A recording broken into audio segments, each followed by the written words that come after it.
नमस्कार दोस्तों, कैसे हैं आप लोग। मेरा नाम सौरभ कुमार है और मैं आप लोग को यहाँ पर एनसीईआरटी सार संग्रह क्लास 6 to 12 पढ़ा रहा हूँ, जो कि आपका वन लाइनर किताब है ये। ठीक है, तो इसमें हम लोग जो पढ़ने जा रहे हैं वो है आपका ज्योग्राफी। ठीक है, और ज्योग्राफी में हम लोग जो है chapter by chapter, part by part her chapter को पढ़ रहे हैं। ठीक है, तो चलिए स्टार्ट करते हैं। आज के जो चैप्टर हम पढ़ेंगे वो है आपका जल संसाधन, सिंचाई एवं नहरें।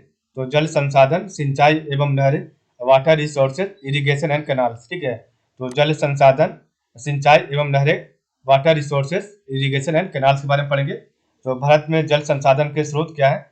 तो भारत में जल संसाधन के स्रोत हैं तो धरातलीय, पृष्ठीय जल। तो आपका सबसे पहला है धरातलीय पृष्ठीय जल। उसका नेक्स्ट आपका है भूमिगत जल या भौम जल। उसके बाद थ्री है आपका वायुमंडलीय जल और चौथा आपका महासागरीय जल। ठीक है, तो भारत में जल संसाधन के स्रोत क्या है। तो धरातलीय पृष्ठीय जल, उसके बाद है भूमिगत जल या भौम जल, उसके बाद है वायुमंडलीय जल और महासागरीय जल। ठीक है, तो ये चार प्रकार का स्रोत है भारत में जल संसाधन का। तो धरातलीय जल, भूमिगत जल, वायुमंडलीय जल और महासागरीय जल। अब हम जो भी इसका जो वन लाइनर दिया गया है, इंपॉर्टेंट वन लाइनर, उसको पढ़ेंगे यहाँ पर। तो सबसे पहला लाइन यहाँ पर दिया गया है सिंचित क्षेत्रफल। तो सिंचित क्षेत्रफल की दृष्टि से भारत का विश्व में कौन सा स्थान है। तो सिंचित क्षेत्रफल की दृष्टि से भारत भारत का विश्व में कौन सा स्थान है। तो प्रथम स्थान है। ठीक है, और भारत के किस राज्य में सर्वाधिक सिंचाई नलकूपों द्वारा होती है, मतलब कि नल के द्वारा होती है। ठीक है, तो भारत के किस राज्य में सर्वाधिक सिंचाई नलकूपों के द्वारा होती है। तो उत्तर प्रदेश हो गया, उत्तर प्रदेश में होता है। आधुनिक सिंचाई प्रणाली का जनक महान सिविल इंजीनियर मोक्षगुंडम विश्वेश्वरैया को माना जाता है। तो आधुनिक सिंचाई प्रणाली का जनक महान सिविल इंजीनियर मोक्षगुंडम विश्वेश्वरैया को माना जाता है। ठीक है, और क्षेत्रफल की दृष्टि से शीर्ष तीन तालाब सिंचित राज्यों क्रमशः कौन से हैं। तो तमिलनाडु, आंध्र प्रदेश एवं मध्य प्रदेश है। ठीक है, तो क्षेत्रफल की दृष्टि से शीर्ष तीन तालाब सिंचित राज्यों क्रमशः कौन से। तो तमिलनाडु, आंध्र प्रदेश एवं मध्य प्रदेश है। भारत में नहर प्रणाली की संकल्पना किसने प्रस्तुत की थी। तो भारत में नहर प्रणाली की संकल्पना किसने प्रस्तुत की थी। तो दिनसा जे दस्तूर ने किया था। ठीक है, तो नहर प्रणाली की संकल्पना किसने किया था। तो दिनसा जे दस्तूर ने किया था। ठीक है, नेक्स्ट आपका है भारत में सिंचाई के मुख्य साधन क्या है। तो भारत में सिंचाई के मुख्य साधन कौन से। तो कुआं व नलकूप है। कुआं तो अब तो खत्म हो गया, लेकिन अब नलकूप है। ठीक है, नलकूप ही सब, नलकूप और वर्षा पर निर्भर होते हैं। ठीक है, उसके बाद नेक्स्ट आपका है नहर पर भी आपका नहर तालाब पर भी अब जो है जो सिंचाई व्यवस्था भारत की जो है की जाती है। सरहिंद नहर किस नदी से निकाली गई है। तो सरहिंद नहर किस नदी से निकाली गई है। और सतलज से। तो सरहिंद नहर जो है आपका है सतलज नदी से निकाली गई है। विश्व जल दिवस विश्व जल दिवस 22 मार्च तथा राष्ट्रीय जल दिवस 14 अप्रैल को मनाया जाता है। तो देखिए, एक आपका है विश्व जल दिवस और एक आपका है राष्ट्रीय जल दिवस। तो दोनों में कंफ्यूज मत कीजिएगा, दोनों का जो महीना है जो है अलग अलग है। ठीक है, तो विश्व जल दिवस 22 मार्च को और आपका राष्ट्रीय जल दिवस जो है 14 अप्रैल को। और 14 अप्रैल को शायद जो है बी आर अम्बेडकर जयंती भी मनाया जाता है। ठीक है, तो ध्यान दीजिएगा। तो विश्व जल दिवस 22 मार्च तथा राष्ट्रीय जल दिवस 14 अप्रैल को मनाया जाता है। सर्वाधिक सिंचित क्षेत्रफल। तो सर्वाधिक सिंचित क्षेत्रफल वाले 5 राज्यों का सही क्रम क्या है। तो सर्वाधिक सिंचित क्षेत्रफल वाले 5 राज्यों का सही क्रम है उत्तर प्रदेश, राजस्थान, पंजाब, मध्य प्रदेश एवं आंध्र प्रदेश। तो सर्वाधिक सिंचित क्षेत्रफल वाले 5 राज्यों का सही क्रम है उत्तर प्रदेश है, राजस्थान है, पंजाब है, मध्य प्रदेश है एवं आंध्र प्रदेश है। ठीक है,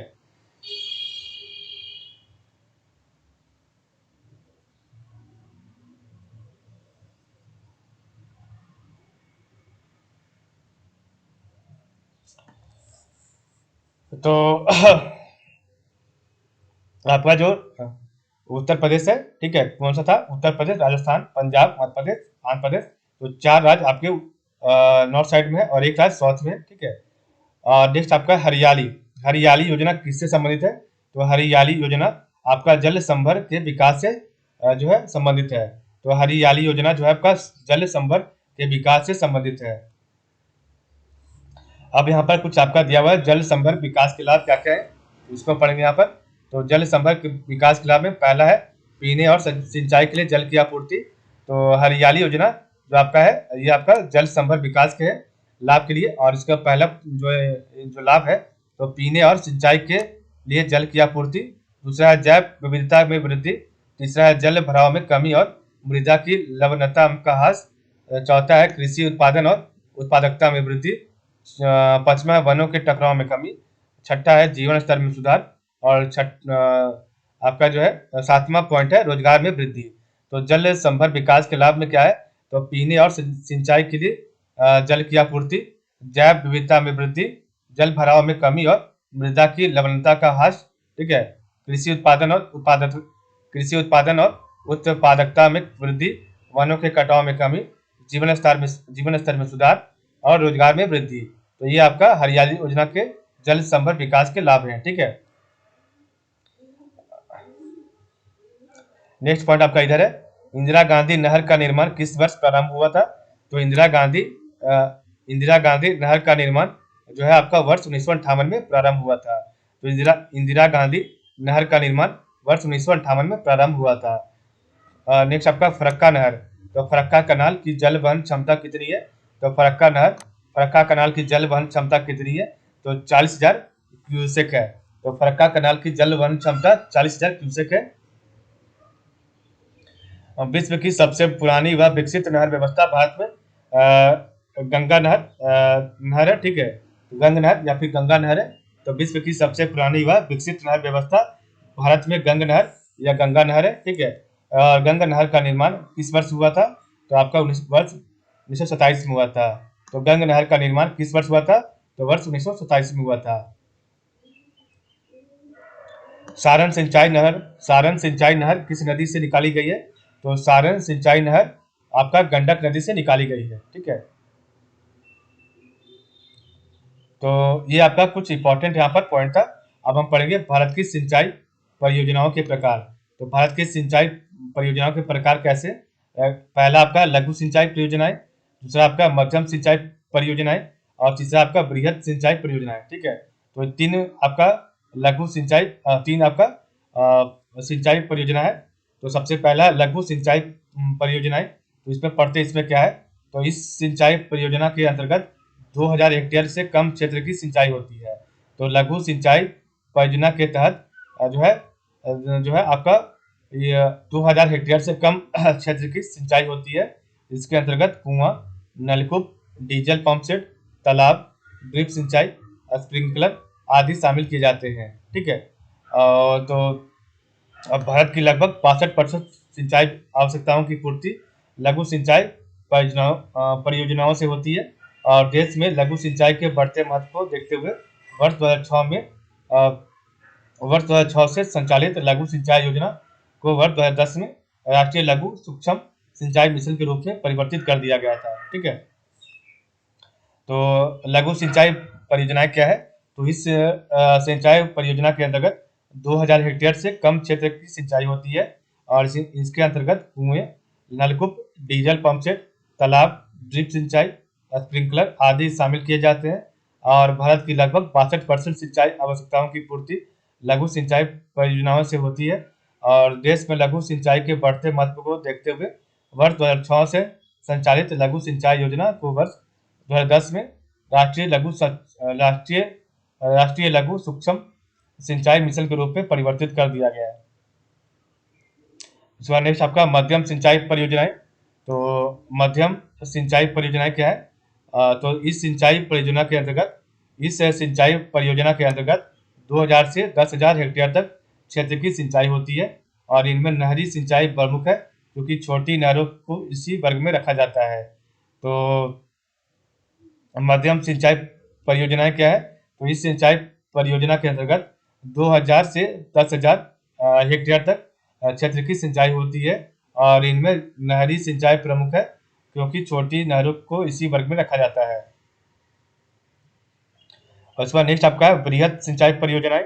तो इनसे 10,000 हेक्टेयर से अधिक क्षेत्रों की सिंचाई होती है और इसके लिए बड़े बांध बनाकर नहरें निकाली जाती है। और सामान्यतः इसमें बड़ी नहरों एवं बहुउद्देशीय नदी घाटी परियोजनाओं को शामिल किया जाता है। बड़ी व मध्यम परियोजनाओं से देश की 38% सिंचाई आवश्यकताओं की पूर्ति होती है। ठीक है, तो वृहद सिंचाई परियोजनाएं, तो इनसे 10,000 हेक्टेयर से अधिक क्षेत्रों की सिंचाई होती है और इसके लिए बांध बनाकर नहरें निकाली जाती है और सामान्यतः इसमें बड़ी नहरों एवं बहुउद्देशीय नदी घाटी परियोजनाओं को शामिल किया जाता है। और बड़ी व मध्यम परियोजनाओं से देश की 38% सिंचाई आवश्यकताओं की पूर्ति होती है। तो ये आपका टोटल था। तो लघु सिंचाई में आपका 2000 हेक्टेयर मैक्सिमम, और मध्यम में आपका 2000 से 10,000 हेक्टेयर का सिंचाई होगा मैक्सिमम, आपका वृहद में 10,000 से ऊपर का। ठीक है, तो ये आपका है टोटल। और इसमें लघु सिंचाई परियोजना में जो आपका है कुआं, नलकूप, डीजल पंप सेट, तालाब, ड्रिप सिंचाई, स्प्रिंकलर आदि शामिल किए जाते हैं। भारत की लगभग 62% सिंचाई आवश्यकताओं की पूर्ति लघु सिंचाई परियोजनाओं से होती है और देश में लघु सिंचाई के बढ़ते महत्व को देखते हुए वर्ष 2006 से संचालित लघु सिंचाई योजना को वर्ष 2010 में राष्ट्रीय लघु सूक्ष्म सिंचाई मिशन के रूप में परिवर्तित कर दिया गया। इस पर आपका मध्यम सिंचाई परियोजना, तो इस सिंचाई परियोजना के अंतर्गत 2000 से 10,000 हेक्टेयर तक क्षेत्र की सिंचाई होती है और इनमें नहरी सिंचाई प्रमुख है क्योंकि छोटी नहरों को इसी वर्ग में रखा जाता है। नेक्स्ट आपका वृहद सिंचाई परियोजनाएं, तो इनसे 10,000 हेक्टेयर से अधिक क्षेत्रों की सिंचाई होती है और इसके लिए बड़े बांध बनाकर नहरें निकाली जाती है। सामान्यतः इसमें बड़ी नहरों एवं बहुउद्देशीय नदी घाटी परियोजनाओं को शामिल किया जाता है। बड़ी व मध्यम परियोजनाओं से देश की 38% सिंचाई आवश्यकताओं की पूर्ति होती है। ठीक है, तो अब हम पढ़ेंगे इसका फिर से दोबारा रिवाइज करेंगे। तो हम जो आज का चैप्टर पढ़े थे वो था जल संसाधन, सिंचाई व नहरें। तो जल संसाधन सिंचाई व नहरें पढ़ रहे थे, water resources, irrigation and canal. तो भारत के जल संसाधन के स्रोत क्या है? तो धरातलीय पृष्ठीय जल, भूमिगत जल या भौम जल, वायुमंडलीय जल और महासागरीय जल। तो भारत में जल संसाधन के स्रोत थे धरातलीय जल, भूमिगत जल या भौम जल, वायुमंडलीय जल या महासागरीय जल। तो सिंचित क्षेत्रफल की दृष्टि से भारत का विश्व में कौन सा स्थान है? प्रथम स्थान है। भारत के किस राज्य में सर्वाधिक सिंचाई नलकूपों द्वारा की होती है? उत्तर प्रदेश। आधुनिक सिंचाई प्रणाली का जनक महान सिविल इंजीनियर मोक्षगुंडम विश्वेश्वरैया को माना जाता है। और क्षेत्रफल की दृष्टि से शीर्ष 3 तालाब सिंचित राज्यों क्रमशः कौन से हैं? तमिलनाडु, आंध्र प्रदेश, मध्य प्रदेश। भारत में नहर प्रणाली की संकल्पना किसने प्रस्तुत की थी? तो दिनसा जे दस्तूर ने। भारत में सिंचाई के मुख्य साधन क्या है? तो कुआं व नलकूप है। और सरहिंद नहर किस नदी से निकाली गई है? तो सरहिंद नहर आपके सतलज नदी से निकाली गई है। विश्व जल दिवस 22 मार्च तथा राष्ट्रीय जल दिवस 14 अप्रैल को मनाया जाता है।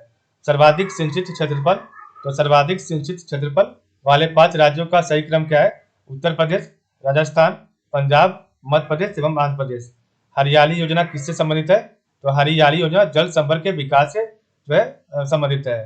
तो जल संवर्ग विकास के लाभ क्या क्या है यहाँ पढ़ेंगे। तो पीने और सिंचाई के लिए जल की आपूर्ति, जैव विविधता में वृद्धि, जल भराव में कमी और मृदा की लवणता का ह्रास, कृषि उत्पादन और उत्पादकता में वृद्धि, वनों के कटाव में कमी, जीवन स्तर में सुधार और रोजगार में वृद्धि। ठीक है, इधर था हमारा इंदिरा गांधी नहर का निर्माण किस वर्ष प्रारंभ हुआ था? तो इंदिरा गांधी नहर का जो है निर्माण वर्ष 1958 में प्रारंभ हुआ था। फरक्का कनाल की जल वहन क्षमता कितनी है? तो 40,000 क्यूसेक है। विश्व की सबसे पुरानी व विकसित नहर व्यवस्था भारत में गंगा नहर है।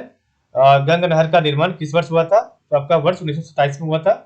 और सारण सिंचाई नहर किस नदी से निकलती है? तो निकाली गई है, तो गंडक नदी से निकाली गई है। और जिस प्रकार हमारा जो आज चैप्टर था यहाँ पर आपका बॉक्स छूट गया। तो भारत में सिंचाई का मुख्य स्रोत नलकूप है और इसके पश्चात सर्वाधिक सिंचाई नहरों और तालाबों द्वारा की जाती है। तो भारत में सिंचाई का मुख्य स्रोत नलकूप है और इसके बाद सर्वाधिक सिंचाई नहरों और तालाबों के द्वारा की जाती है। ठीक है, तो इस प्रकार हमारा चैप्टर आज का यहाँ पर कंप्लीट होता है। तो आज के लिए बस इतना ही। आप लोगों का बहुत बहुत धन्यवाद।